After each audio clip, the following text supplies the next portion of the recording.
Press club లో KTR high drama సవాల్ చేసి సాధించిందేమిటి? రేవంత్ రెడ్డికి కేటీఆర్ సవాల్ విసిరారు, కానీ ఈ రోజు చూస్తే అక్కడ ఏమీ జరగలేదు. అంటే ఆయనకు కావాల్సిన మైలేజ్ వచ్చింది కదా, ఆయన కావాలనుకుంటుంది ఇప్పుడు బీఆర్ఎస్ పార్టీకి నేనే కింగ్, నేనే దానికి సంబంధించి సుప్రీం అని ఆ స్పేస్ కావాలని కోరుకుంటున్నాడు. ఆ స్పేస్లో భాగంగా ఎక్కడన్నా ఒక ఎమ్మెల్యే వర్కింగ్ ప్రెసిడెంట్ పిలిస్తే సీఎం వచ్చి ప్రెస్ క్లబ్కి వచ్చి ఆయనతో కూర్చొని డిబేట్ చేస్తాడా? చేయడు కదా. సరే ఆయన పెట్టి సరే దాని గురించి ఒక కుర్చీ వేసి తీసుకొచ్చి ఆయన కూర్చోబెట్టి మైలేజ్ తీసుకున్నాడు. ఏంటి మీడియా ఫోకస్, ఎస్ అమ్మో బీఆర్ఎస్ పార్టీని చాలా బలంగా నడిపిస్తున్నాడు, బీఆర్ఎస్ పార్టీని చాలా స్ట్రైట్గా యుద్ధం తీసుకెళ్తున్నాడు అని చెప్పని. ఇప్పుడు పాప మా వెనకమాల నుంచి ఉన్నటువంటి సబితా ఇంద్రారెడ్డి లేకపోతే గంగుల కమరాకులో లేకపోతే ఇక్కడ ఉన్నటువంటి వాళ్ళందరూ చాలా మంది సీనియర్లు ఉన్నారు. పాపం వాళ్ళందరూ కూడా చుట్టూ తలా కూర్చేసి పక్కన వెనకమాల కూర్చోబెట్టవచ్చు, కానీ వాళ్ళందరూ నుంచొని ఆడొక్కడ కేటీఆర్ గారు ఒకరు కూర్చొని ఆ పక్కన ఆ కుర్చీ ఒకటి వేసి సీఎం గారికి అట్లా నుంచోబెట్టి ఆయన యొక్క పార్టీలో అతని స్టాండ్ని లేదా కెపాసిటీని దాన్ని తెలియజేయాల్సినటువంటి అవసరం ఏం లేదు. వాళ్ళు అందుట్లో ఆయనకంటే ముందు నుంచి రాజకీయాల్లో ఉన్నటువంటి సీనియర్లు ఉన్నారు, లేకపోతే సరే వాళ్ళ ఇష్టం, సరే వాళ్ళ దానికి సంబంధించి. బట్ కాకపోతే ఏంటంటే ఇక్కడ ఒక చిన్న పాయింట్, పొలిటికల్గా సీఎం గారు ఆయన దగ్గర రారు, అది సాధ్యం కాదు. అసెంబ్లీలో చర్చ జరపడానికి వాళ్ళు సిద్ధం అంటున్నారు కాంగ్రెస్ పార్టీ. అసెంబ్లీలో చర్చ ఎలా జరపాలి? అసెంబ్లీలో చర్చ జరపాలంటే కేసీఆర్ గారు వస్తే చర్చ జరుపుతాం అంటున్నారు. మరి కేసీఆర్ గారిని తీసుకొని వెళ్ళాలి, మరి కేసీఆర్ గారిని తీసుకెళ్తారా? మరి అక్కడికి అది కుదురుతుందా? కేసీఆర్ గారు ఏంటి రేవంత్ రెడ్డి గారి ముందు నేను మాట్లాడింది అసలు ఆయన ఏందని ఆయన ఫీలింగ్. ఈయనేమన్నా ఆయన వచ్చేది ఏంది నేను సరిపోతా నీకని, నువ్వు నాకు సరిపో ఆయన రావాలంటే అడిగిన ఎవరు సరిపోతారు, ఎవరి స్థాయి ఏందన్న దగ్గర ఇక్కడ పంచాయతీ అసలు. సరే ఇప్పుడు కూడా రాజకీయాల్లో పొలిటికల్ మైలేజ్ పొలిటికల్ స్ట్రాటజీ కోసం చేసే ప్రయత్నాలు తప్ప నిజంగా డిబేట్కి సంబంధించిన అంశాలు కాదు. ఒకసారి ఆ బైట్స్ ప్లీజ్. కేసీఆర్ వస్తాడా, కేసీఆర్ వస్తాడా, ఎవరు వస్తారో రండి అని తొడగొట్టిండు కదా. వస్తాడేమో అనుకొని బేసిక్ నాలెడ్జ్ లేదు కాబట్టి 72 గంటల టైం తీసుకో. రాష్ట్రంలోని యువతకు 10 ఏళ్ల కేసీఆర్ ప్రభుత్వం ఏం చేసిందో, 18 నెలల నీ ప్రభుత్వం ఏం చేసిందో తేల్చుకుందాం రమ్మని ముఖ్యమంత్రి గారు సవాల్ విసిరితే స్వీకరించి నేను వస్తా అని చెప్పిన. వస్తాడేమో అనుకున్న ముఖ్యమంత్రి ఒక వ్యవసాయ మంత్రినో లేదా మరొక మంత్రినో పంపుతారేమో అనుకున్నా, కానీ వాళ్ళు తేలిపోయింది రేవంత్ రెడ్డికి రచ్చ చేయడం వచ్చు తప్ప చర్చ చేయడం రాదు అనేది మాత్రం ఖరాఖండిగా తేలిపోయింది. రేవంత్ రెడ్డికి బూతులు మాట్లాడడం వస్తుంది తప్ప రైతుల గురించి మాట్లాడడం మాత్రం రాదు అనేది స్పష్టంగా తేలిపోయింది.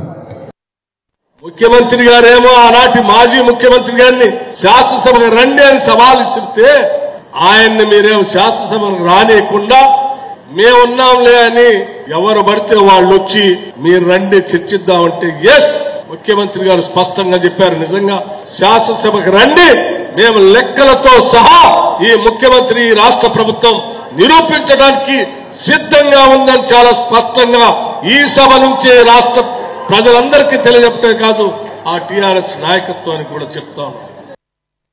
బామార్దులే కాదు చెల్లె ఇయాల పోటీకి వచ్చింది. ఈ రన్నింగ్ రేస్ లో మనోడు ఫ్రస్ట్రేషన్ లో మాట్లాడుతున్న ఒక దరిద్రపు భాషను తెలంగాణ ప్రజలు భరించాల్సిన అవసరం లేదని రేవంత్ రెడ్డి గారు వెంట్రుక కూడా బీకలేకపోయింది. మేము మామూలు వాళ్ళం కాదు, మేము లెజెండరీ అన్నోళ్ళని పాతాళంలోకి దక్కిన చరిత్ర రేవంత్ రెడ్డి గారు. నిర్మాణాత్మకమైనటువంటి ప్రతిపక్షంగా మెదలండి. అయ్యా కేటీఆర్, నీ చెల్లె ఎట్లా నీ మీద మన్ను పోస్తుంది, నాతో పెట్టుకుంటే నువ్వు నాశనం అయిపోతావు, ఎందుకంటే నేనేం అనలేదు. నాతో పెట్టుకుంటే నువ్వేం బాగుపడవు, ఎందుకంటే నా దగ్గర అదొకటే ఉంది శాపనార్థం తప్పించా. నా దగ్గర నీ లెక్క కుల బలము, ధన బలము, అధికార బలము, అహంకారము మరి ఏమి లేదు. నిన్నొక మీడియా వాళ్ళకి బెదిరించినావు, మొన్న అంతకుముందు ఒక మీడియా ఆఫీస్ మీద దాడి చేసినావు. ఇది నీ దురంకారం. మా వాళ్ళు ఎవరైనా తెలిసి తెలియక తప్పు చేస్తే మేము సారీ చెప్తున్నాం. వాళ్ళని పార్టీ నుంచి కూడా బహిష్కరణ చేసిన నేను. మీకెందుకు ఆ దమ్ము లేదు? మనం మొన్న మహానీస్ మీద దాడి చేసిన వాళ్ళని ఎందుకు బహిష్కరించలేదు? ఇంకొక ఆఫీస్ మీద కూడా దాడి చేస్తాను నిన్న, మళ్ళీ ఎట్లా మాట్లాడలేదు? సరే సీతక్క గారు చాలా స్ట్రాంగ్ గా స్పందించారు మహాన్యూస్ గురించి కూడా. దాంట్లో సరే ఇప్పుడు వాళ్ళు పాపం వాళ్ళని సీఎం గారిని తిడుతుంటేనే వాళ్ళు ఏం చేయలేకపోతున్నారు.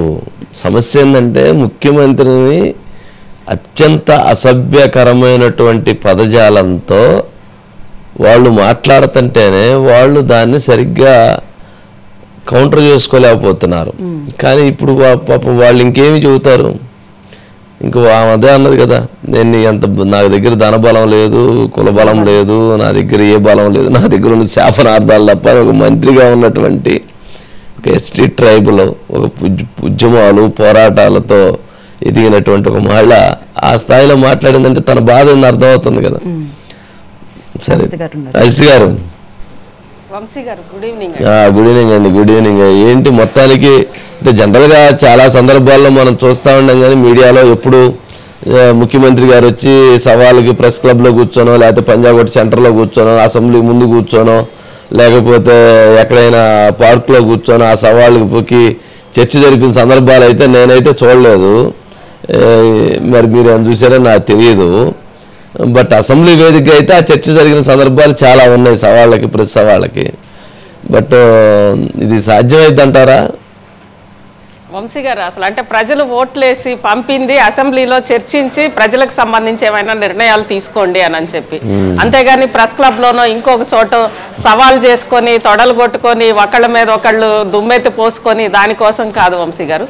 ఒకవైపు ముఖ్యమంత్రి, అదేవిధంగా ఇంకొక వైపు ప్రతిపక్ష నాయకుల్ని చర్చకి రావాల్సిందిగా వాళ్ళు సవాల్ చేశారు వంశీ గారు, ముఖ్యమంత్రి గారు. అది అసెంబ్లీకి రండి అని చెప్పి పిలుస్తున్నారు. మరి ప్రతిపక్ష నాయకులు రావట్లేదు. కేటీఆర్ గారు చర్చకి 72 గంటలు కేటీఆర్ గారే టైం ఇచ్చి కేటీఆర్ గారే ప్రెస్ క్లబ్ కి రండి అని చెప్పి, అంటే యాక్చువల్ గా కొడంగల్ అయినా ఎక్కడైనా చెప్పండి అన్న కేటీఆర్ గారు మరి ప్రెస్ క్లబ్ లో కాకుండా ఇంకెక్కడైనా పెట్టుండాల్సి ఉంది. సరే ప్రెస్ క్లబ్ కి రండి అని చెప్పి పిలిచి 72 గంటల తర్వాత పక్కన ఒక ఖాళీ కుర్చీ వేసి రేవంత్ రెడ్డి గారి పేరుతోటి ఆయన చర్చించారు. ఇది అసెంబ్లీలో కూడా ఇదే ఈసారి రిపీట్ అవుతుందా అని అనిపిస్తోంది వంశీ గారు. రైతు సంక్షేమం మీద రేపు రాష్ట్ర శాసనసభలో చర్చ జరిగితే, ఒక ప్రత్యేక సమావేశాలు పెడితే అక్కడ కూడా కేసీఆర్ గారి పేరు పెట్టి కేసీఆర్ గారి ఇది అంటే ఆల్రెడీ ఉంటది, వారి కుర్చీ వారికి ఉంటది, అక్కడ చర్చిస్తారేమో, ఇదే తీరులో రేపు అసెంబ్లీలో చర్చిస్తారేమో అని అనేది అనిపిస్తోంది వంశీ గారు. మరోవైపు కాంగ్రెస్ పార్టీకి సంబంధించి కూడా అసలు అంటే రేవంత్ రెడ్డి గారు కాదు చర్చకి మేము వస్తామని చెప్పి చెప్తున్నారు. అంటే ఇదొక యాక్చువల్గా సమస్య వంశీ గారు. ప్రతి దాంట్లో కూడా రైతు భరోసా అందరికీ అందిందా అంటే 60% అందిందా, 70% అందిందా, అది ఒక విషయం. అదేవిధంగా మిగిలిన అంశాలు కూడా నిర్మాణాత్మకంగా చర్చ జరగకుండా ఇదేదో ఒక మజిల్ పవరో లేదంటే ఒక మేమే గొప్ప ఆరేటర్లమని నిరూపించుకునేందుకో దానికి చర్చ తీసుకెళ్తున్నారు, ప్రజలకి దూరంగా వ్యక్తిగతంగా. ఎందుకంటే ఇటు కేటీఆర్ గారు కూడా ఒక పార్టీకి ఆయన వర్కింగ్ ప్రెసిడెంట్ వంశీ గారు, అదేవిధంగా రేవంత్ రెడ్డి గారు రాష్ట్రానికి ముఖ్యమంత్రి. ఇద్దరు కూడా అంటే వాళ్ళు దేనికి ప్రాతినిధ్యం వహిస్తున్నారో అది వదిలేసి ఒకళ్ళకొకళ్ళని తేల్చుకుందామంటూ వెళ్ళడం అనేది ఎందుకంటే అదొక డ్రామాటిక్ గా కనిపిస్తోంది వంశీ గారు.